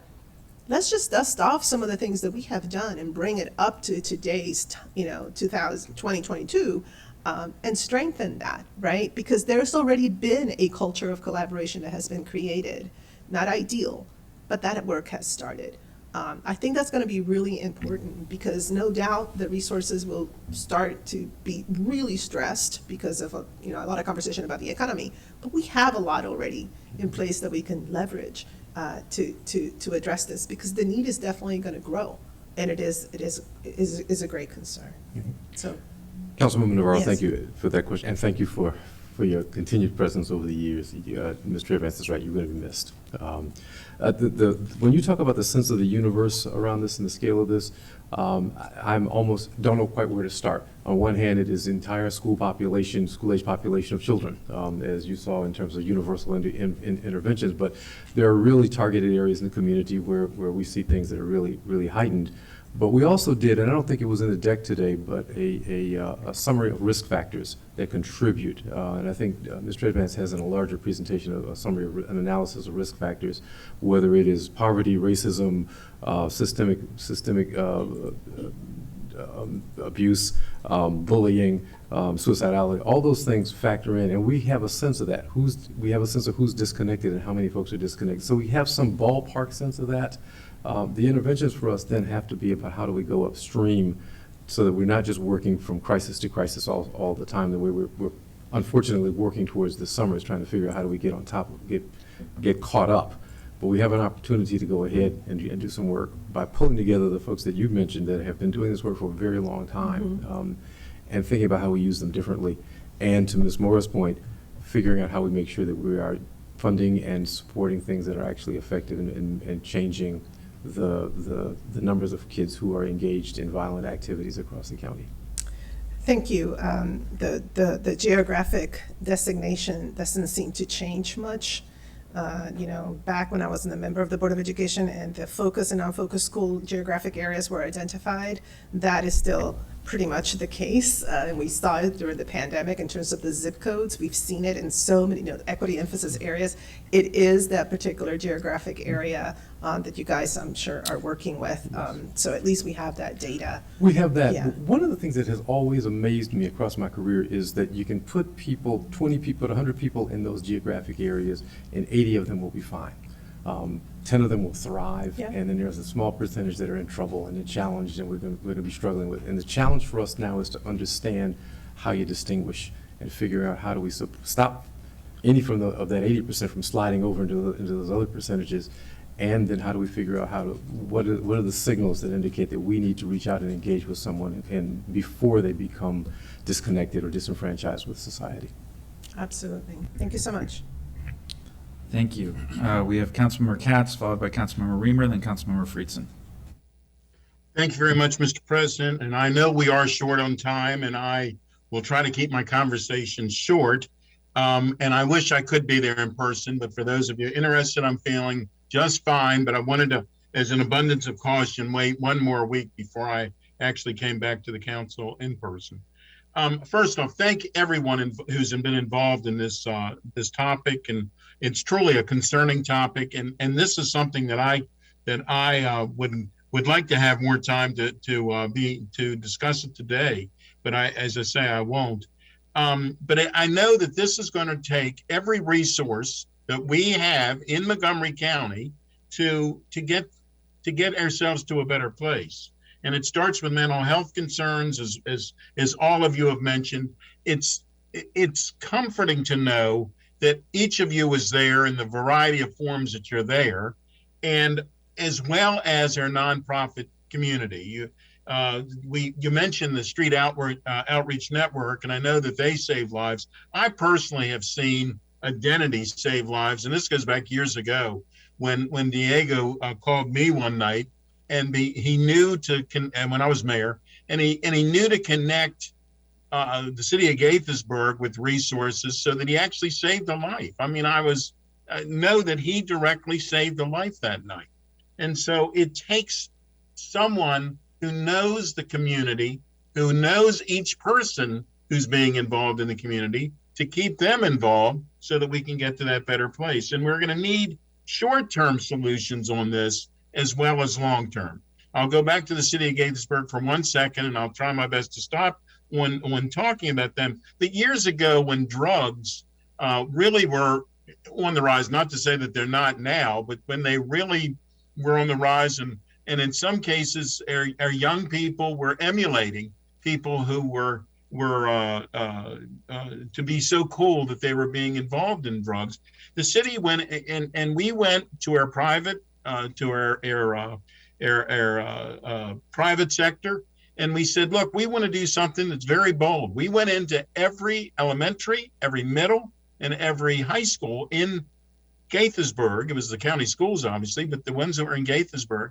We gave out a T-shirt to every person. We called it a user is a loser program. We had speakers come in and have discussions so that the young people involved in this would hear directly from people who had gotten their lives, in some cases in terrible situations, had gotten their lives very, very confused and concerned, and had turned themselves around, and how they did it and how we need to do it. And I think we need to look at something like that again.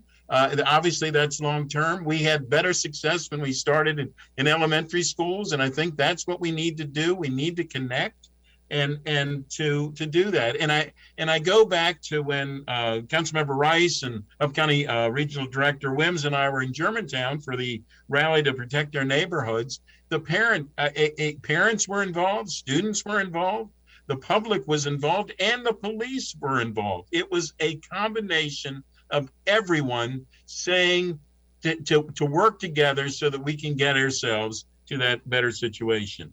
So I'll stop at that point for those backgrounds. But if I could ask, on the shooting incidents themselves, and you said that not all are gang involved. That means maybe some are. But on the shooting incidents that have occurred, does it involve drugs in those cases? In some cases, they do, Councilmember Katz. When we talk about involving drugs, most of them that we see in most of these situations are drug-related, or of the robbery type, where individuals are trying to rob one of its wares. So that's when we see that involved in shootings. We have seen a trend go up involving drugs over the last year and a half. And I know we're right at 11:30, Council President, so I'm going to ask one last question. For the 90-day moratorium, and I think we're going to need to have a little deeper dive on what that means. But how do you decide on who do you talk to have a 90-day moratorium? That's a great question. I think some of these where we have been able to identify some individuals who may possibly be involved in gun violence. You know, when we talk to a lot of young people, and we talk to a lot of adults as well, and we'll have conversation. When I say we, I'm talking about across government lines, not just here with the police department. But I know that the conversations that have been had, we'll ask individuals, why do they have guns? And they simply state, because we know everybody else has them. And so I need that to protect myself. So from there, we know that these individuals are more than likely carrying guns, or at least have the ability to get their hands on them. So I think for those that we've been able to have those conversations with, those will be the individuals that we're having those that conversation to say if we can have some peace with the moratorium for the 90 days. So our Street Outreach Network does some of that work in terms of engaging folks. You heard earlier Chief Jones talk about Toriano Cross and receiving a firearm from somebody. That's the result of a conversation and engaging people around not taking violent action and about taking a step in a different direction. So it is community by community, and where we know there are hot spots and groups that are potentially beefing, trying to figure out how we help them to step back from potential violent action and to find another way to resolve their beefs. Thank you. And please, obviously, you are going to keep us involved, but the worst thing that can happen in this case, and I guess there's a lot of worse things, but one of the worst things that could happen in this case is if we could do something, but because we didn't have the resources to do it, we don't do it. And that would be a horrible problem. So please let us know if you need the resources, how you need the resources to let us be involved. And Mr. President, I'm going to turn it back to you. I'm past that 11:30, but I'm going to turn it back to you. But I do believe we need to have a continuing conversation on this. If it's not at full council, we certainly will do it at Public Safety Committee. Thank you very much, and thank you all for everything you do. Thank you, Mr. President. Thank you so much. We are at 11:30, but this is obviously an important conversation, so we're going to keep going a little bit longer. Councilmember Reamer, followed by Councilmember Friedson. Thank you. Thank you, Mr. Council President, for convening this discussion today. I think it's really timely and important, and we've heard so many great presentations. I wanted to ask Ms. Treadvance, could you share again the slide that you provided about the short-term opportunities? There were some notations there about programming that you're presently building and the possibility for the need for additional resources. I just wanted to ask you to expand on that, and we could make sure that if those are resources that the council needs to provide, that we could understand that and be able to move forward, or if those are internal that you already have access to. I think sorry, I'm waiting for them to put the slide. One more, I think. There. Yes. So these are, thank you so much for that question. I didn't really speak on it when I presented because I wanted to be efficient with the time. These are some new ideas that we've explored, or expanding some ideas. We wanted to present them today, and we're still exploring their viability, and we're running estimates because they will require additional funding if we want to pursue expanding them or running some of these. So we are in the process after this of running some estimates so that we can have some sort of draft budget to be able to know what the additional costs will take. So that will just take a little bit of time for us to go back to the drawing board and really run those numbers to provide that. Great. Well, I would certainly encourage you to send us a request as quickly as possible. We have few council opportunities. We only meet once a week. And we are meeting next week, right? No, week after. No, we're meeting the week after. Councilmember Reamer, if I may. One of the things that we discussed is we think actually in many of these areas we have the existing appropriation authority beginning July 1st that would cover them, but what it would leave is a shortfall towards the end of the year. So we would have the opportunity to move them forward with spending with the recognition that we would likely need to come for a supplemental to cover the back end of the fiscal year. Okay, good. So not necessarily something that we need to take action on at the moment, but a general Correct. We thought understanding about that. we want you to be able to surge your resources and surge your programming. I hope you're including food You know, I'm finding with my 14-year-old, there's nothing in the world other than where's his next food coming from?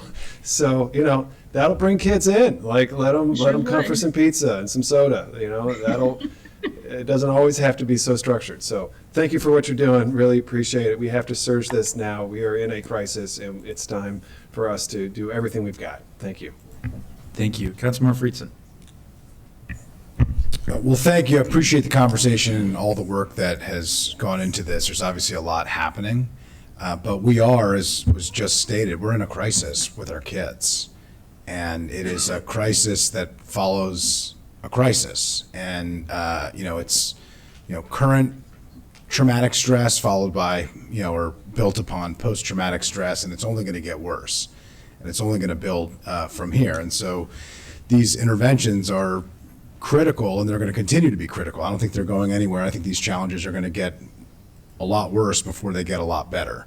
And so I think we need to be prepared for that, and I think we should be treating this like we treated the pandemic, with that level of urgency and that level of a willingness to coordinate and collaborate and do things that we wouldn't have otherwise done. And so I just wanted to build off, to a certain extent, what Councilmember Navarro was talking about earlier about scalability, because I think that is a really key piece here. The first question is, how many people do we think, all of these programs that we talked about today, how many kids do we think that those in total reach? Do we have any projection or estimate today of how many kids we're actually reaching with the programs we've discussed that are currently in place? For HHS, I can tell you that's a very hard number to pin down, because Street Outreach Network is working in a community, and there are kids that they will be working directly with, but there will be dozens of other kids whose lives they will touch. So on any given moment, it's hard to tell precisely what we're talking about for most of our programs. Linkages, programs like that, we can talk about the numbers of people, and some of our contract providers, we can also share that, but across the whole county, it's a good question. Yeah, I mean, for, excuse me, for recreation, between all of our summer camps, our youth employment, our regular employment, not just Teen Works, but we're the largest employer for young people in all of our summer camps, as well as our ongoing sports programs, Her Time to Shine, our volleyball program, softball. We're probably talking about 12 to 15,000 of that are engaged during the summer. Do I think we can do better in the older age group? Absolutely. Yeah, I think that's great. I think the question is, how many should we be reaching? And I think the question of scalability, I'm not sure we know that answer right now, but I think we got to figure it out. We got to figure it out very quickly, and then figure out, where are we falling short and how do we fill those gaps? Because up to this point, I'm not sure if we know if is 12 or 15,000 good, or is it not as good as it needs to be. I imagine, just based on the number of young people that we have in Montgomery County Public Schools, which aren't even all of our kids, that there are a lot more kids that we could be and should be reaching. So I think it would be helpful if there is a way, and I understand some of the programs are harder than others, and not every touch is the same. Consistent engagement in a summer program is much different than somebody who shows up to one event for pizza. Both are important. They reach perhaps different people, but they're not the same. But to have some type of quantifiable understanding of what are we doing now, and where do we need to go, and then how do we scale to the point that Councilmember Navarro was making earlier, I think is really critical. So I would just ask if there's a way for us to come up with that and perhaps come back or continue this conversation in whatever capacity we do. The other question is about the integration. My first question I was going to ask about how integrated the programs are within. I know you all are integrated and coordinating and having meetings, but are we really doing the type of soft handoffs and the institutionalized integration within the programs, or are we not quite at that level of work? Like, how does that work between the rec programs and the HHS programs and the MCPS programs? So I think that's one of the reasons we pulled together this group. Dr. Starter talked about the opioid intervention team, the OIT team, as a model for what we're trying to do here. I think that's the piece that we have never really pulled together in quite the same way. And a piece of that is so that we can make sure we are communicating and sharing information. We've had a positive youth development team that has worked across this group and MCPS for some years to make sure we're sharing information about what resources are available and getting people enrolled, getting youth enrolled. Safe assumption that we don't have enough of that capacity, and that we will do more to expand that group of folks that are engaged in that process of communicating and sharing resources. But that's part of our task for this summer and for the foreseeable future. The only thing I'd add to Dr. Kroll said is there's at least there's multiple tiers of conversations happening right now. There is the level that we've talked about, which is the strategic level, which many of the partners that you see at the table are included at. But then there's the operational level where Mr. Cardona is working directly with the district level police staff, for example, and the recreation director in that community. And so that we've got several of those programs started where we're actually looking at replicating at the regional service center level, so there's more in the community level. And so that's where those interfaces that you're alluding to are occurring, and it's in the sense that it's at the program level. Someone comes in through a program in a particular location, they can transition to the counterpart in HHS, for example, in that particular program. And so at the level that we're having it, we have a strategic level because we need to make sure that we're prioritizing resources and getting focused and building out the data sets and doing the evaluation that we need to do, as Ms. Treadvance alluded to. But obviously at the street level, to put it down to the lowest level, that's where those handoffs are more commonly occurring. And the model that we've developed, as Dr. Kroll alluded to, is based on our opioid experience, which we've had great experience with having a strategic level conversation overlay an operational level experience. I would add one thing about this, just as an example of this. When the incident at Plumgar took place last year, it was one of those moments where we pulled together the Street Outreach Network, engaged the community initially, but followed very rapidly by the Crisis Center, but office, our children, youth, and families, emergency support services, our housing teams, and community providers that began to come together to coordinate at the street level what needed to happen for the families and for the communities to make sure we were working to keep a lid on things and try to promote some safety. So it does happen at that level. The challenge now is how do we orchestrate that into a clear best practice model and a best practice process to make sure that all of our providers are routinely doing that for wherever things happen across the county. Appreciate that. Councilmember Juana was noting this earlier, but I just want to dig into it quickly. That level of integration that is just now beginning, which is going to take some time to work through, is that same level of coordination happening on a regional level to the extent that we're doing it here between various, it's not just police, I know that there's public safety coordination, that's good, it's important, but I think we need a lot more positive youth development coordination because young people who are having problems in DC and Virginia and other jurisdictions around Maryland. They're coming here with those problems. Our folks are, going there. I mean, they don't focus on the borders of the county like we do, which are really political distinctions. Is there any level of coordination that's happening in that regard? Not to the degree that happens within public safety. I'm glad you alluded to that because I think within public safety that's a common regularity.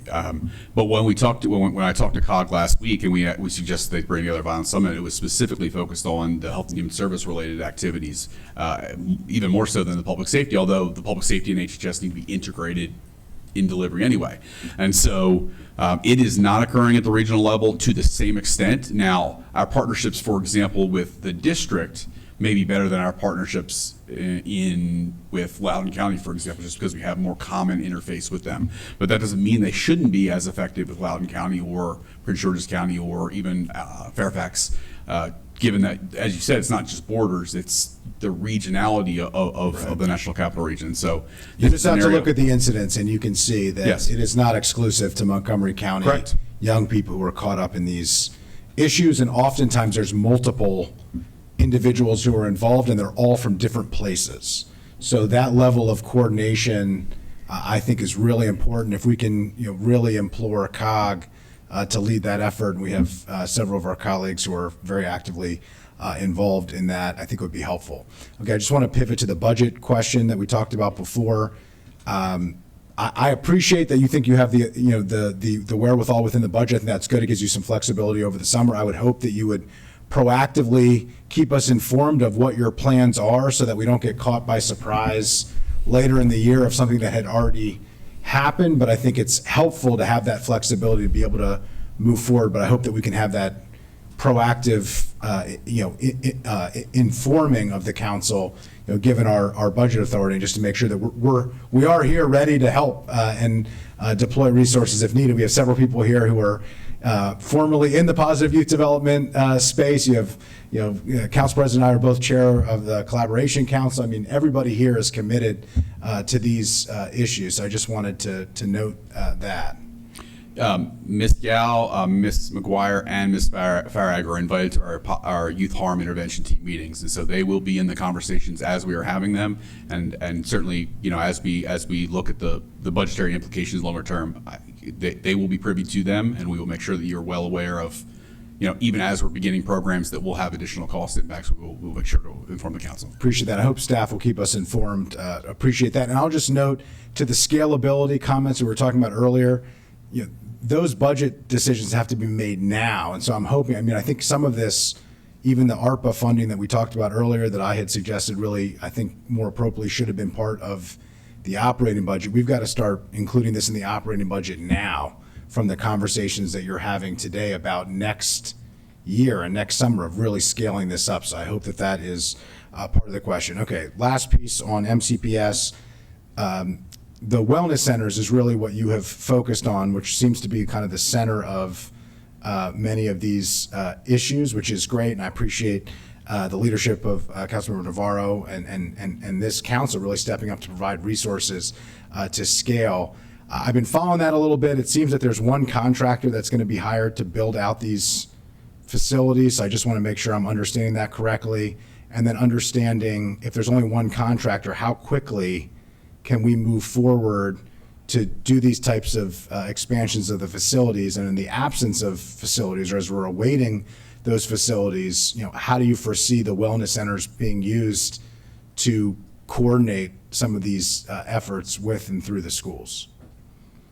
So, council member, I'm going to have to let you know that I will have to get information to get back to you on the contractor question. I don't have that available for me right here, right now, but I can speak to as a former educator in Northwood High School, where there was a wellness center, as a principal formerly at Richard Montgomery High School, I can walk you through what that would look like. In the absence of a space, right? So my understanding is there would be portable classrooms or portable spaces that would be added in the interim until these are built out permanently. What we would do is we partner with our school facilities team, school-based leadership, and people from the Office of Student Family Support and Engagement in collaboration with HHS to identify spaces in those high schools. And this is a priority for the district in concert with the council. And so those spaces would be identified. And normally they're identified either by the counseling office or the health room for a temporary solution. So there is space. You can find space in the high schools, although we know about some of the overcrowding. But that would be most likely, as I sit here before you without the information in front of me, the process that we would utilize to identify spaces until and if there's a contracting problem with the portable classrooms that are to be added. Appreciate that. If you could share that plan with us, we get a lot of questions about this. In a positive way, the Wellness Center's got a lot of interest from community members, and so we're getting a lot of questions. If you could share with us what the plan is, specifically school by school, how those decisions are going to be made, on a macro level, but also on a micro level, I think that would be helpful. Last question, then I'll yield back. The 30 school psychologists that you noted earlier that we added funding for, that there's funding, I believe federal funding, but where are we on hiring the 30 additional 12-month school psychologists? So if Mr. Davis has the exact numbers at his disposal, I'll pitch it to him. But I will say up front, and in full transparency, we have continued to have problems filling those positions. By my last count, again, without the numbers directly in front of me, in total, across the district, okay, so this isn't just these additional 30 positions. My understanding is there was 23 4 or 5 open positions. And I can say to you is we are working, work that's literally on my desk back at CESC is to engage with our budget office and with human resources to ensure that we have competitive salaries out of the gate for our psychologists and social workers. So there are a lot of conversations that need to occur in terms of salary lanes and structures that may be innovative and different as opposed to lumping in some of the professionals with our teacher salary lane. So that is certainly a hot button issue, but we need to be more competitive in that space, but we are still, at this time, having trouble finding all of staffing for all of those positions. I don't know if you have the exact numbers, Mr. Davis? I don't have the exact numbers, but what I can share, just in addition to what Mr. Monteleone shared, it's a combination of recruitment and also retention. He identified some of the challenges that we're currently facing, but it's also looking at the current members. I know I mentioned in my comments earlier about the 10-month that we currently have. Several of them, and in fact the vast majority of them, have expressed interest in converting to 12 months. So it's also our current staff, retention for the current staff that we are Appreciate that. We understand this is a national crisis. We don't have enough mental health professionals in our country. We don't have enough nurses in our country. We got to figure this out. The pandemic has exposed a lot of those. But if perhaps before we come back on the 26th, if you could just give us an update on where you are on hiring and then what your plan is to address that, because that is, really at that point we'll basically know what you're going to have to start school. More or less, if you've hired by the end of July, they'll likely be in place by the middle of August, give or take. So thank you very much. I'll yield back. Thank you. Council Vice President Glass. Thank you, Mr. President. I'll be brief, as most of the questions I had were asked by colleagues, but I'd like to end, if I am in fact the last speaker, on a positive note. As we're talking about positive youth development, as we're talking about creating safe spaces for kids, not only during the summer but year-round, Council President and I had the honor of attending the ribbon cutting just last week for the MoCo Reconnect Center, and want to elevate that for everybody. It's taken a long time to create a drop-in center here in the county. And I remember years ago, way before I joined the council, speaking with Elijah Wheeler, who now, years later, is the executive director of Collaboration Council. We talked about creating a space like this. And it was hard.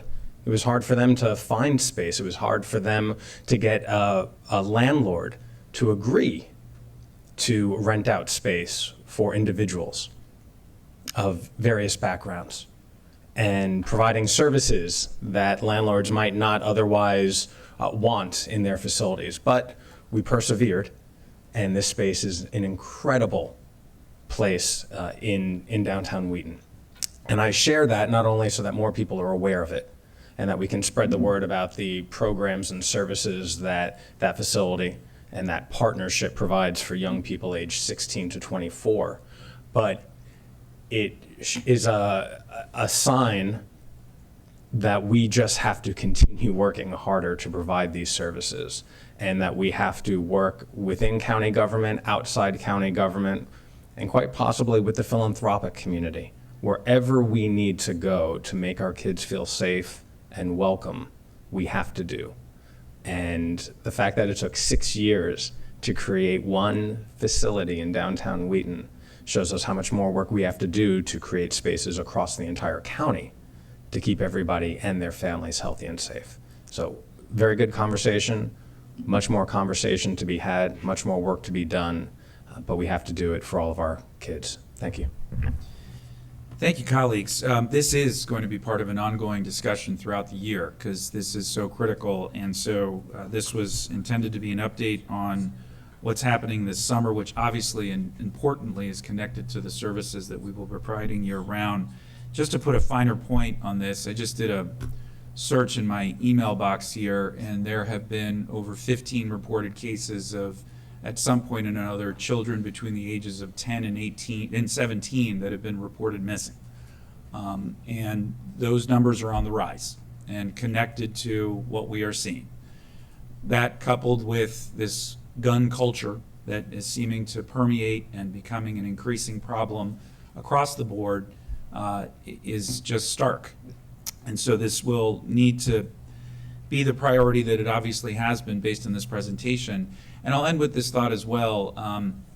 The community building aspect of this is critical. So I was really happy to hear that you all are going to be doing something in the upper part of the county, and more than 70 stakeholders are going to be participating in a facilitated discussion. Because obviously the county government's in among the better positions to be able to convene, help provide programs, services, provide those wraparound services. But this has to be a holistic and community-based approach for it to be long-sustaining. That's what we've done in the past. That's what we'll need to do now through this summer into the following year. And then at some point be able to implement the Kennedy Cluster Project, as Councilmember Navarro noted, with fidelity. But it's all there. We just have to maintain it as a priority. So thank you all very much for coming today. This is exactly what I was hoping for and very helpful.